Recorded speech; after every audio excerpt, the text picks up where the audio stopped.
Assalamualaikum warahmatullahi wabarakatuh. Bagaimana kabarnya semuanya? Semoga selalu dalam keadaan sehat walafiat. Di momentum kali ini, saya ingin mencoba berbagi lagi edukasi terkait dari dunia konten kreator gitu. Apalagi berbicara tentang YouTube. YouTube dari tahun ke tahun makin banyak melahirkan konten kreator yang dalam arti bukan hanya dia yang punya iPhone, tapi dari kalangan bawah pun ketika dia benar-benar ada niat buat berbagi informasi, dari situlah akhirnya banyak yang lahir menjadi konten kreator. Sebenarnya konten kreator itu apa sih? Kalau misalkan kita cari di ChatGPT ya, teman-teman. Kita tanya ChatGPT,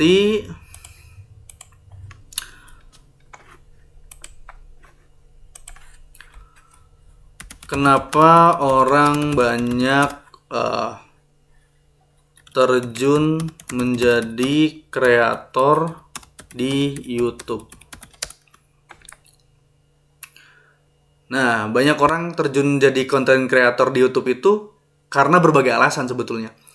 Pertama, karena peluang AdSense. Mungkin kita bisa lihat dari banyaknya hari ini konten kreator seperti contoh misalkan Gen Halilintar, kemudian Deddy Kobuzer, ataupun yang lainnya yang sudah memulai duluan. Dan kita yang dari dulu mungkin bisa dibilang kepengen membuat sebuah konten, buat konten, tapi sampai hari ini buktinya nggak ada pergerakan. Maka dari sini saya mau membangun pemikiran dari teman-teman sendiri. Ketika teman-teman mau terjun menjadi konten kreator YouTube, itu kayak gimana dan apa yang teman-teman cari. Nah, sebagian orang karena peluang penghasilan. Nah, dari YouTube ini biasanya ada penghasilan seperti adanya AdSense. YouTube ini bakal membayar kreator melalui iklan yang ditampilkan di video mereka. Kalau teman-teman misalkan buka video orang, ketika setiap teman-teman buka YouTube kemudian mengklik satu video dan muncul iklan itulah yang akan dibayarkan kepada kreator dari YouTube. Kemudian ada yang sponsorship dan endorsement. Brand sering bekerja sama dengan kreator untuk mempromosikan produk mereka. Kemudian ada membership dan super chat, dan ini mungkin bisa dibilang baru-baru ini ya.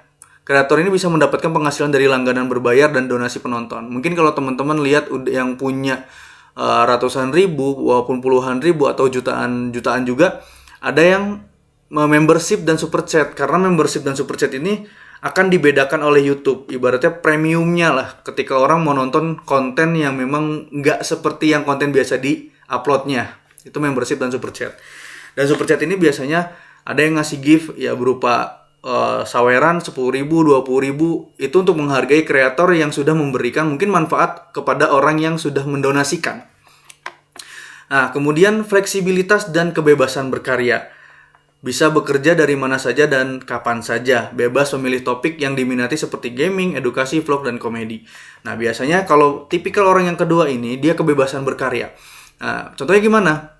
Kalau misalkan teman-teman seorang vlogger baik itu misalkan konsumsi makanan, mukbang lah sebutannya, atau misalkan teman-teman yang sering ngevlog tentang daily kegiatan hariannya, atau misalkan dia yang pengen bagi edukasi, seorang guru misalkan kebebasan berkaryanya di lain daripada di kelas, akhirnya dia buat udahlah gue ngajarin buat konten. Contoh misalkan cara belajar bahasa Inggris, cara belajar bahasa Arab, itu kebebasan berkaryanya. Dan topiknya tuh bebas. Gimana dari kreator untuk membuat schedule-nya. Seperti itu. Kemudian potensi viral dan popularitas. YouTube memberikan kesempatan untuk dikenal luas, bahkan bisa menjadi selebriti internet. Jadi buat teman-teman, gak ada yang gak mungkin, bisa dibilang begitu. Ketika teman-teman hari ini ada potensi dari diri teman-teman untuk belajar dari cara belajar editing video, gimana cara yang ngambil video. Nah, itu nggak ada yang nggak mungkin. Mungkin video yang teman-teman buat kemudian diupload di YouTube itu bakal bisa memberikan kesempatan teman-teman untuk dikenal luas. Bahkan bisa menjadi selebriti internet, bukan di TV seperti itu. Nah, konten yang menarik bisa mendatangkan jutaan view dan subscribe dalam waktu singkat. Nah, biasanya hal-hal yang memang bisa dibilang apa yang teman-teman buat karyanya Ibaratnya gini, ketika teman-teman buat konten YouTube video, itu nggak ada yang nggak mungkin bakal jadi viral di kemudian hari. Bisa misalkan yang hari ini bisa cuma 5, 10 view, 20 view. 2 tahun, 3 tahun, bahkan sampai 10 tahun yang akan datang, kalau video itu tetap trafficnya naik, itu akan memberikan mendatangkan jutaan view dan subscribe dalam waktu singkat. Mungkin bisa dibilang begitu. Nah, kemudian yang keempat, ekspresi diri dan hobi yang dibayar. Banyak kreator memulai YouTube karena ingin berbagi pengetahuan, cerita, atau hiburan. Nah, seperti tadi yang saya bilang, jadi mengeksplor diri ya, kebebasan berkarya.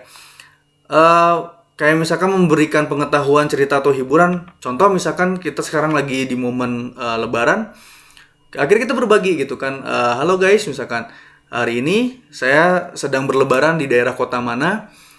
Misalkan saya berlebaran di kota Bekasi, dan setelah dari sholat Idul Fitri, hidangan yang disediakan ataupun yang biasanya ada di daerah rumah saya ataupun di kampung halaman saya, itu adalah lontong sayur. Walaupun lontong sayur itu udah biasa, tapi ketika orang itu menarik ataupun akhirnya jadi nonton tuh jadi relax gitu loh, jadi nyaman. Nah itu jadi mengekspresikan diri dan hobi yang dibayar. Jadi buat konten itu boleh nggak bang asal-asalan? Boleh, kalau misalkan kitanya bisa mengekspresikan diri. Nah contoh misalkan ibu-ibu yang hobinya masak, terus misalkan remaja-remaja yang biasanya main musik atau teknologi bisa dijadikan konten yang menghasilkan uang, itu juga bisa. Dan yang kelima, platform yang terus berkembang. YouTube terus berkembang dengan fitur-fitur baru seperti YouTube Short dan YouTube Live. Algoritma YouTube memberikan kesempatan bagi kreator baru untuk muncul dan berkembang. Jadi kalau misalkan teman-teman hari ini udah punya channel YouTube, belum ada videonya, coba buat satu konten. Ini kan bisa dibilang YouTube ini terus berkembang karena ada fitur baru kayak YouTube Short. YouTube Short ini kalau bisa dibilang ukurannya 6:19, jadi vertikal ke bawah. Atau YouTube Live, kalau misalkan teman-teman suka live gitu, coba misalkan dengan membuat konten, yaudah sambil live aja, live action. Misalkan teman-teman lagi jalan-jalan sambil live, itu juga bisa. Nah, algoritma YouTube ini memberikan kesempatan bagi kreator baru untuk muncul dan berkembang. Jadi, YouTube tidak membatasi kreator baru untuk berkembang. Jadi bukan hanya kreator lama aja bisa berkembang, tapi kreator baru pun bisa. Teman-teman hari ini yang bang gue mau mulai YouTube, ya silakan, nggak ada salahnya. Kalau misalkan sekarang bisa dibilang upload satu, walaupun cuman view-nya 2, 3, 4, 5, jangan dihapus. Karena gue bisa bilang video YouTube yang teman-teman buat itu bukan hanya hari ini. Jadi jangan melihatnya hari ini konten gue cuman dapat 2 view, 3 view.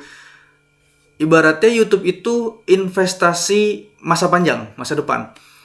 Contoh ketika hari ini teman-teman start 1 pekan, teman-teman membuat jadwal setiap Selasa dan Kamis untuk membuat konten, berarti dalam sepekan itu teman-teman buat 2 video.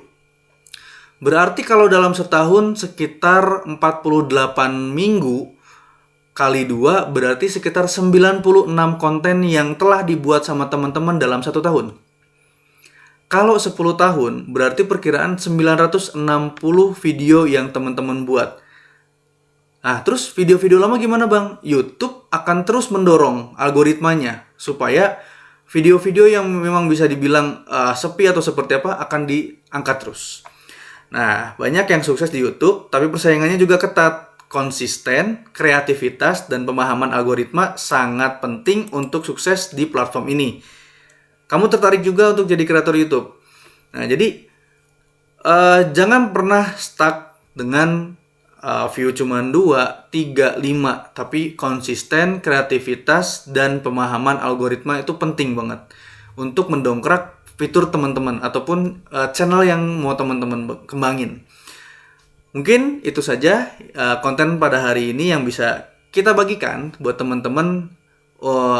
Bisa dibilang kalau mau jadi konten kreator, teman-teman alasannya apa?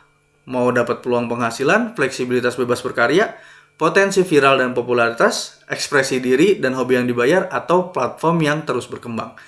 Jadi teman-teman harus pahamin itu.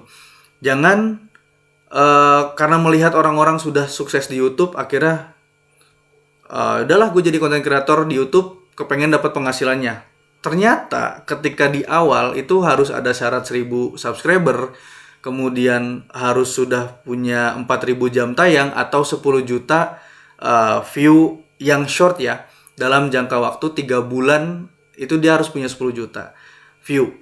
Jadi buat teman-teman, udah kembangin aja hobi yang teman-teman punya, jadiin sebuah konten yang bisa dinikmati oleh orang-orang yang bakal menonton karya dari teman-teman. Dari gua, jangan pernah menyerah, karena kita nggak pernah ada yang tahu kegagalan hari ini bakal bisa menjadi kemenangan di masa yang akan datang. Itu saja yang bisa diberikan. Kalau misalkan konten ini bermanfaat buat teman-teman, silakan teman-teman bisa like, komen, dan subscribe agar terus memberikan konten edukasi terkait dari bagaimana cara menjadi konten kreator. Itu saja, kurang lebihnya mohon maaf. Assalamualaikum warahmatullahi wabarakatuh.